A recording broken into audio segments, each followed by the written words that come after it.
மனிதன் தொழில்நுட்பத்தை கண்டுபிடித்தது வாழ்க்கையை எளிதாக்கவும், நோய்களை தீர்க்கவும், உலகை முன்னேற்றம் நோக்கி செலுத்தவும் தான்.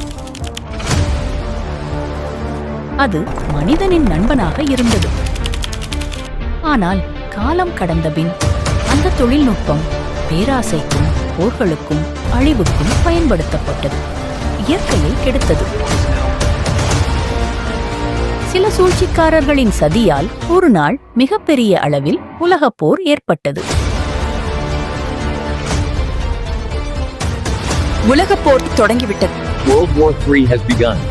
Countries are preparing to launch their weapons against enemy nations. அணு ஆயுதத்தை ஏந்திய போர் விமானம் ஏவப்பட உள்ளது. இது வரலாற்றில் காணாத பெரும் அழிவுக்கு வழிவகுக்கும். கடவுளே, எங்களை காப்பாற்ற யாரும் இல்லை.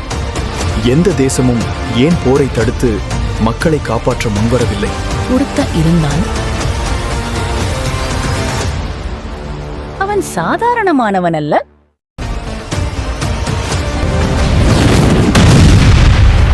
அவனிடம் கடவுளுக்கு நிகரான பலம் உள்ளது.